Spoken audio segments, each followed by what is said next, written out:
বিষ্ণু ঈসা ইসলামের চেহারার মতো এরকম চেহারার মানুষ পৃথিবীতে আছে? দ্বিতীয়টা, অনেকে বলে সাইয়েদনা ইউসুফ আলাইহিস সালামের চেহারা নাকি বেশি সুন্দর। সুন্দর ঠিক, কিন্তু আমার নবীর চাইতে বেশি নয়। বিষ্ণু বলতেন আনা মালিহুন ওয়া আখি ইউসুফু সাবিহুন, আমার ভাই ইউসুফ হচ্ছে সাবিহ। সাবিহ মানে সাদা সুন্দর ধবধবে, আর আমি হচ্ছে মালিহ। মালিহ মানে এসেছে মিলহান থেকে, মিলহান মানে লবণ, মানে লাবণ্যময় সুন্দর। আমার ভাই ইউসুফ নবী সাদা সুন্দর, আমি লাবণ্যময় সুন্দর। কোনটার দাম বেশি? লাবণ্যময় সুন্দরের দাম বেশি। সাইয়েদনা ইউসুফ আলাইহিস সালামের চেহারা দেখে মিশরের মেয়েরা লেবু কাটতে যে বা কমলা কাটতে যে আঙ্গুল কেটে ফেলেছিল। কোরআন তার সাক্ষী। ওয়া কাত্তা'না আইদিয়াহুন। আম্মা জান আয়েশা রাদিয়াল্লাহু তাআলা আনহা যখন এই ঘটনা শুনেছেন, তিনি মিশরের মেয়েদেরকে ডাক দিয়ে বলেছেন, ও মিশরের মেয়েরা, তোমরা ইউসুফ নবীর সৌন্দর্য দেখে লেবু কাটতে যে আঙ্গুল কেটেছো, আমার স্বামী পেয়ারা নবী মুহাম্মদ রাসূলুল্লাহর চেহারা যদি তোমরা দেখতা, তাহলে লেবু কাটতে যে আঙ্গুল নয়, কলিজাটা কেটে টুকরা টুকরা করে দিতা। আবার আম্মা জান আয়েশা বলতো, লাকুম শামসুন ওয়া লানা শামসুন, তোমাদের জন্য একটা সূর্য আছে, কিন্তু আমি আয়েশার জন্য আলাদা একটা সূর্য আছে। তোমাদের সূর্যটা প্রতিদিন সকালবেলা পূর্ব আকাশে উদিত হয়ে গোটা দুনিয়াটারে আলোকিত করে দেয়, আর আমার সূর্যটার নাম হলো মুহাম্মদ সাল্লাল্লাহু আলাইহি ওয়াসাল্লাম। মসজিদে নববীতে এশার নামাজের পরে আমার সূর্যটা আমার ঘরে উদিত হয়। তোমাদের সূর্য সকালবেলা পূর্ব আকাশে উঠে গোটা দুনিয়াটারে আলোকিত করে, আমার সূর্য মুহাম্মদ এশার নামাজের পরে আমার ঘরের ভেতরে যখন উকি দেয়, আমার পুরো ঘরটারে আলোকিত করে দেয় কে? এত সুন্দর চেহারা ছিল, ওনার চেহারার নূর দিয়ে হারানো সুই খুঁজে পেয়েছে বিশ্বনবীর স্ত্রীরা। চিল্লায় করে আল্লাহু আকবার। বিশ্বনবীর চেহারার সৌন্দর্যের সাথে কারো সৌন্দর্যের কোনো মিল হবে? No comparison with our beloved prophet Muhammad sallallahu alayhi wasallam. Whether it's the fitness, whether it's the appearance, whether it's the status, no comparison with our prophet. এটা ফিটনেসের দিক থেকে হোক, এটা চেহারার সৌন্দর্যের দিক থেকে হোক, এটা কণ্ঠস্বরের ঝংকারের দিক থেকে হোক, সম্মান আর মর্যাদার দিক থেকে হোক, আমার নবীর সম্মানের ধারে কাছেও সম্মান পৃথিবীর কারো হতে পারে না। চিল্লায় বলেন ঠিক কিনা?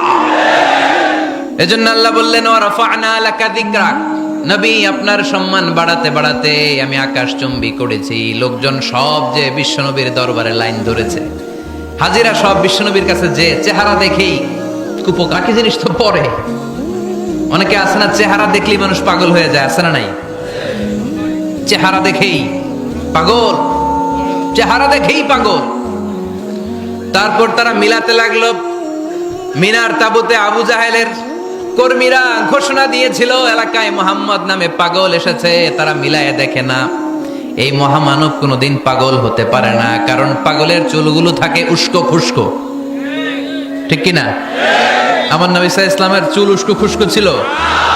কত সুন্দর চুল আঁচড়ে রাখতেন, জাইতুনের তেল দিতেন, আতর ঢেলে মাথার শীতের মধ্যে ঢেলে দিতেন, কপাল বেয়ে বেয়ে পড়তো, আর যেখানে সেজদা দিতেন সেজদার জায়গা আতরের ঘ্রাণে আমোদ হয়ে যেত।